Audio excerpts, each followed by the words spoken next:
आजच्या या माहितीपूर्ण विश्लेषणामध्ये सर्वांचं खूप खूप स्वागत आहे. आज 8 मे 2026 आणि आजचा दिवस खूप खास आहे, कारण आज 10वीचा निकाल लागलाय. शालेय जीवनातला एक मोठा आणि महत्त्वाचा टप्पा पार पडलाय. या घवघवीत यशाबद्दल सर्व विद्यार्थ्यांचे मनपूर्वक अभिनंदन. आता साहजिकच पुढचे वेध लागले असतील 11वीच्या प्रवेशाचे. म्हणूनच आज आपण महाराष्ट्र शासनाच्या 11वी ऑनलाईन प्रवेश प्रक्रियेची ही संपूर्ण आणि अधिकृत माहिती अतिशय सोप्या भाषेत समजून घेणार आहोत. चला तर मग लगेच सुरुवात करूया. आज आपण नक्की काय काय पाहणार आहोत? तर प्रवेश प्रक्रिया सुरू झाल्याची माहिती, लक्षात ठेवण्यासारख्या महत्त्वाच्या तारखा, प्रवेशाच्या फेऱ्या, विद्यार्थ्यांसाठी आवश्यक असणारे टप्पे आणि शेवटी अत्यंत महत्त्वाचे असे अधिकृत संपर्क आणि मदत. तर आपला पहिला विभाग आहे 11वी प्रवेश प्रक्रिया सुरू. सरकारी प्रक्रिया म्हटलं की थोडं दडपण येतं, पण आपण हे अगदी सोप्या आणि सुटसुटीत टप्प्यांमध्ये पाहणार आहोत. हे शिक्षण संचालनालय, माध्यमिक व उच्च माध्यमिक, महाराष्ट्र राज्य यांचे अगदी अधिकृत असं जाहीर प्रकटन आहे. शिक्षण संचालक डॉक्टर महेश पालकर यांच्या स्वाक्षरीने काढलेले हे पत्र आहे. हे इथे मुद्दामून सांगण्यामागचा उद्देश एवढाच की आपली आजची संपूर्ण चर्चा ही अशाच अधिकृत आणि 100% पडताळून पाहिलेल्या तथ्यांवर आधारित आहे. आता ह्या संपूर्ण माहितीतली सर्वात रंजक गोष्ट कोणती असेल? तर ती म्हणजे हा आकडा. तब्बल 7,74,998. होय, जवळपास 7.5 लाख विद्यार्थ्यांनी त्यांच्या प्रवेश अर्जाचा भाग 1 घरून प्राथमिक नोंदणी आधीच पूर्ण केली आहे. हा आकडा खूप मोठा वाटतोय ना? पण अजिबात घाबरून जाण्याची गरज नाही. फक्त सध्याच्या स्पर्धेचा एक अंदाज यावा आणि ही प्रवेश प्रक्रिया वेळेत सुरू करण्याचं महत्त्व लक्षात यावं, यासाठी हे समजून घेणं गरजेचं आहे. चला, आता वळूया दुसऱ्या विभागाकडे.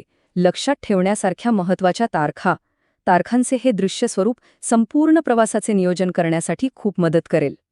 हे वेळापत्रक आपली पुढची दिशा अगदी स्पष्ट करतं. पहा, 10 एप्रिलपासूनच प्रवेश अर्जाचा भाग 1 भरणे सुरू झालं होतं. आज 8 मे रोजी 10वीचा बहुप्रतीक्षित निकाल जाहीर झालाय. आणि आता सगळ्यात महत्त्वाची म्हणजेच मार्क करून ठेवण्यासारखी आगामी तारीख कोणती असेल? तर ती आहे 11 मे. कारण 11 मे पासून प्रवेशासाठी भाग 1 आणि भाग 2 हे दोन्ही फॉर्म्स भरण्याची सुविधा पोर्टलवर एकाच वेळी उपलब्ध होणार आहे. आता आपला तिसरा विभाग, प्रवेशाच्या फेऱ्या म्हणजेच ॲडमिशन राऊंड्स समजून घेणे. ही संपूर्ण प्रवेश प्रणाली अशी बनवली आहे की यात अनेक संधी मिळतात. त्यामुळे पहिल्याच यादीत नाव आलं नाही तरी मुळीच काळजी करण्याचं कारण नाही. या प्रवेशांचे नियोजन अतिशय विचारपूर्वक केलेलं आहे. सुरुवातीला 3 नियमित फेऱ्या किंवा रेग्युलर राऊंड्स होतील.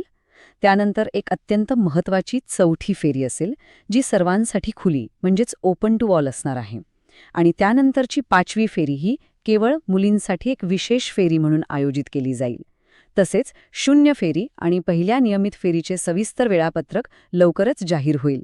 थोडक्यात काय, तर प्रत्येकाला प्रवेशाची योग्य संधी नक्की मिळणार. पुढे जाऊया आपल्या 4थ्या विभागाकडे, विद्यार्थ्यांसाठी आवश्यक असणारे टप्पे. प्रत्यक्ष फॉर्म भरताना नक्की कोणती कृती करायची आहे ते आता पाहूया. इथं सर्वात महत्त्वाचा मुद्दा हा आहे की प्रवेश अर्जाचा भाग 1 आणि भाग 2 यामधला फरक अगदी स्पष्टपणे समजून घेणे. इथंच अनेकांचा गोंधळ उडतो. भाग 1 म्हणजे विद्यार्थ्यांची प्राथमिक किंवा बेसिक नोंदणी, जी 10 एप्रिलपासूनच उपलब्ध आहे.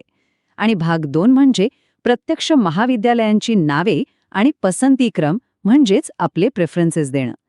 ही भाग 2ची प्रक्रिया 11 मे पासून सुरू होणार आहे. ॲडमिशन नक्की करण्यासाठी हे दोन्ही भाग वेळेत पूर्ण करणं अनिवार्य आहे.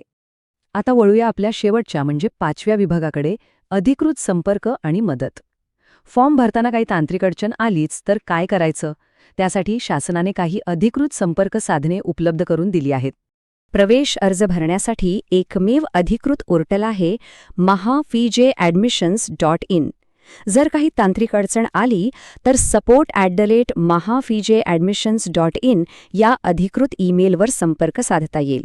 आणि तातडीच्या मदतीसाठी 85 301 55 564 हा हेल्पलाईन क्रमांक देखील उपलब्ध आहे.